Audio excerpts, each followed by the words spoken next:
Every Sunday at 6 p.m, your stomach drops. That's not a feeling of weakness. That's your life trying to tell you something important. And if you're like me, you keep ignoring it. Failure is like everything else in life. It's just between. Never fail. I need to know to get to where I want to go. You see, I knew for a long time whenever I was doing FIFO that something just wasn't sitting right in my life. I dreaded the thought of getting on that flight on a Monday morning and returning back to work. It wasn't because I didn't know how to do the work. It wasn't that I wasn't good at the work. It was because I knew deep down inside that I wasn't on the right path. It wasn't something that I wanted for my life. Because you see, one of the most important things in my life, and you've probably heard me talk about this before, is family. So it was taking me away from my family for 14 days or for 8 days at a time. And it was going against what I really believed in. So the body, that pit in my stomach, was telling me long before anything else, before the thoughts entered my head, that something's not right here. And something has to change. There was definitely a time where that FECK IT NO MORE moment for me was saying, I'm done with FIFO on a regular basis. I remember going in, talking to my project manager at the time and saying, hey Pete, I love you. I love the company. I enjoy doing what I'm doing. However, this is the last FIFO project that I will do as a project manager. I explained that I needed to be at home more. I needed to be closer to my family on a regular basis, and I didn't need to be traveling away from them every 2 weeks. And I live in WA. There's a lot of FIFO work here where people fly to different mine sites, different oil and gas, gold sites on a regular basis. And some people really enjoy it. They love it. They're getting well paid, working in good teams, and love every moment of it. And I think that's awesome. If you're in that situation, I'm super happy for you. Enjoy every moment of it. Make as much money as you can and have a plan. Now, if your plan is, I'm going to do this forever, it's not impacting my life, I like the roster, I like the times off, great, awesome. That just wasn't what it was for me. What it looked like for me in my life was coming close to that moment where I had to fly out that day before, which happened to be a Sunday for me. Other people will feel this going into a normal Monday till Friday job as well, locally. But that feeling of can't just hop on a plane and go back up to site again. It was something I knew I had to do. It was something that I knew I'd committed to do. But towards the end of it, it just got harder and harder until I had to say, FECK IT NO MORE. Now, I, like most people that give up FIFO, give up that higher salary. So they're sacrificing, and it's a trade-off between less money, more time with the family.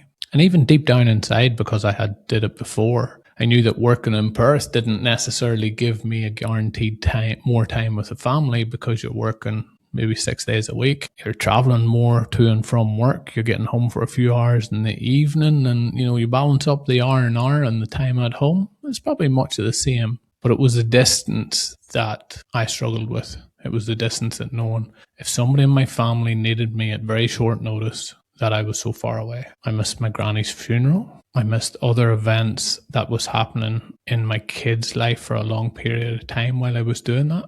So for me, that's where I knew I had to change, and that FIFO lifestyle wasn't going to be a long-term plan for me. The work, as I said, I really enjoyed. I really enjoyed the clients I worked for. I really enjoyed the projects I worked on.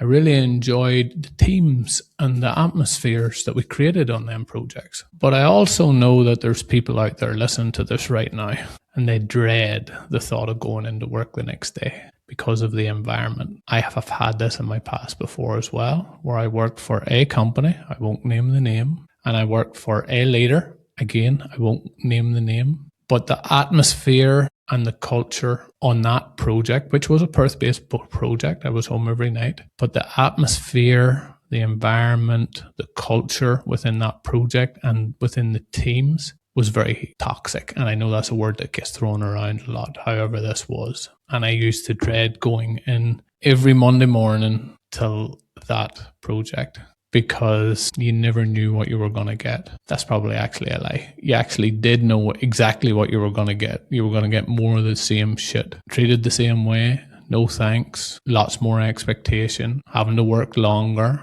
not having enough resources, no thanks or gratitude for anything you'd done. So that was a constant, you knew that. But again, and there's a little bit of a pattern forming here, I stuck with that project and that team for one very important reason. It was close to home. So I got home quick. I had more time with the family. And that's why I persisted and stayed on that project for about 18 months. Now, again, not everybody on that project was a pain in the ass. And at the time, there was some really good times. However, in general, it's definitely one of the worst projects I worked on.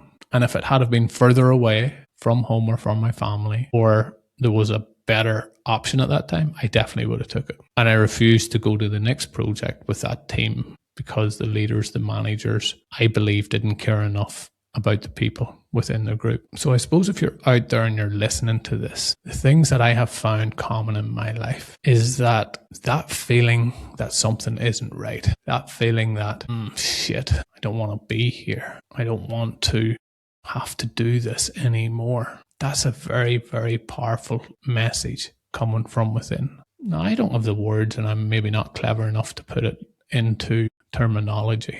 However, I know from my own experiences that it was that feeling. It was the pit of the stomach feeling that something's off. I'm not in the right place. I'm not doing what I'm meant to be doing. I'm not happy. I certainly wasn't content. Once I realized that those were the emotions that I was feeling, and I'm guessing you, if you're listening to this, may be feeling something similar, then it was up to me to go, okay, what can I do about this? Now, I'd like to think that I gave 100% to every project that I was on and every business that I worked in and every team that I was involved in, because that's my character. And looking back on it now, every time I got to the point where I had to make that change and I felt this can't continue the way it is, every time I still continued to give 100%. However, it was harder and harder to show up every day to put in that same effort.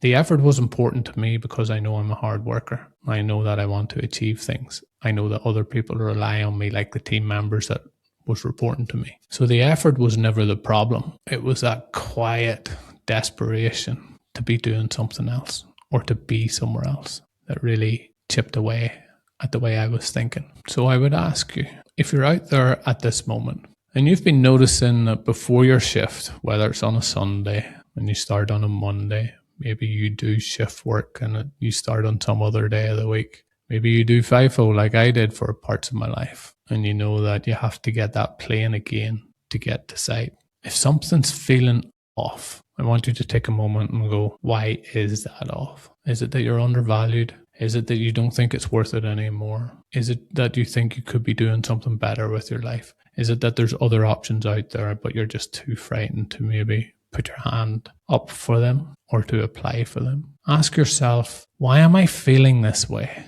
Why is this feeling in the pit of my stomach? And then take that to your head. That's the thought process. Now the most important step is, what am I going to do about it? I can't continue with this long term. But start questioning why you're feeling that way and what are you going to do about it? And it'll be scary, the answers that you come up with. I know for me, going back to the project that was Perth-based, where it wasn't a great environment, I knew there was a timeline on that. I knew that that project was going to run for 18 months. And pretty much from the first 2 weeks, I knew it was going to be a shit project. However, I also knew that because it was so close to home, because it was so convenient, because it got me back into what I wanted to do at the time, I put up with it. I stomached it. I made the most of it.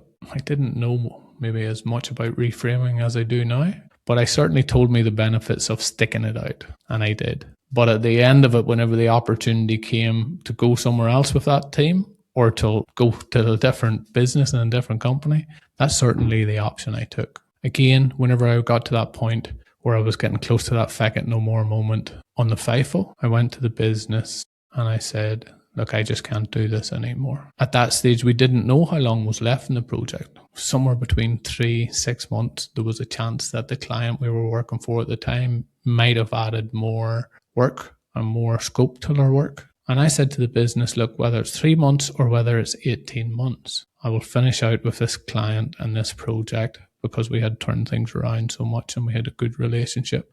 But once this is done, I'm done and I'm out of here. So having a plan of when you can get out helps put things in perspective. But the first thing you have to do is think about, why am I doing it? Is it worth doing it? And how long should I continue doing it for? Now, maybe your answer is, I don't really need to put up with this. I haven't really thought about this. But now that I think about it, I have the skills, I have the knowledge, I have the ability to go and do something else. But maybe I don't have the belief. Maybe I'm bad at interviewing.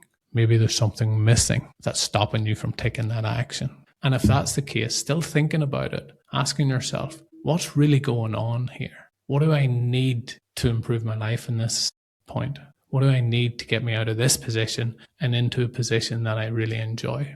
Something where I don't have that pit in the stomach. Because I'm telling you now, it's not normal to have that feeling in your stomach where you feel, I can't go through another day. I really feel like shit about going to work tomorrow. I feel anxious. I feel worried. I feel stressed. That is not a good sign. And maybe you're working in a great company, but you just feel them things. Maybe you're working in a terrible company and you just feel those things. Either way, if that's the feeling you're having, put a plan in place. Think about, what is it I need to do to get me to somewhere better? Maybe it's applying for more jobs.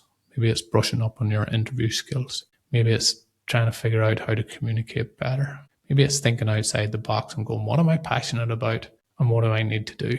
Possibly it's your finances. I don't have enough finances to quit what I'm doing and start what I'm doing now, which was similar to whenever I left my last role to start the coaching company that I'm doing. But think about what it is that's stopping you and put a plan in place to overcome it. That one process of stopping and asking the question might be the thing it takes to break the cycle. If this hit home, follow FECK IT No More wherever you're listening. Also consider reaching out if you would like some help and support and some guidance. Maybe you want to come on the show, tell us what your challenge is, what you're thinking, what you're going through, and let's see if we can help you along that journey. The email address will be in the show notes. And as always, if you've got something from this, please hit the like or leave a comment on wherever you are, or share this content with somebody you know. Thanks for watching.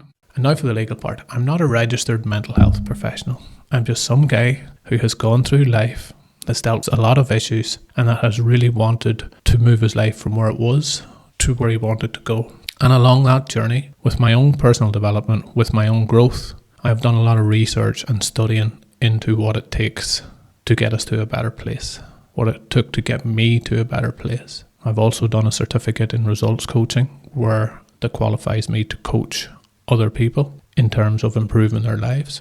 But I want to stress, regardless of whether you go to a mental health professional or whether you go and talk to a friend down the road or whether you reach out to the FECK IT No More team, the onus is definitely on you to help improve your life. And I want to thank you for showing up today, for listening, for getting involved. That shows that you care about your growth and your development and getting you to a better place. And I really appreciate the time that you have taken to reach out. So until the next time, I'll be waiting. I'll be available to help, support, as I know majority of our community will be too. And I thank you from the bottom of my heart for you showing up.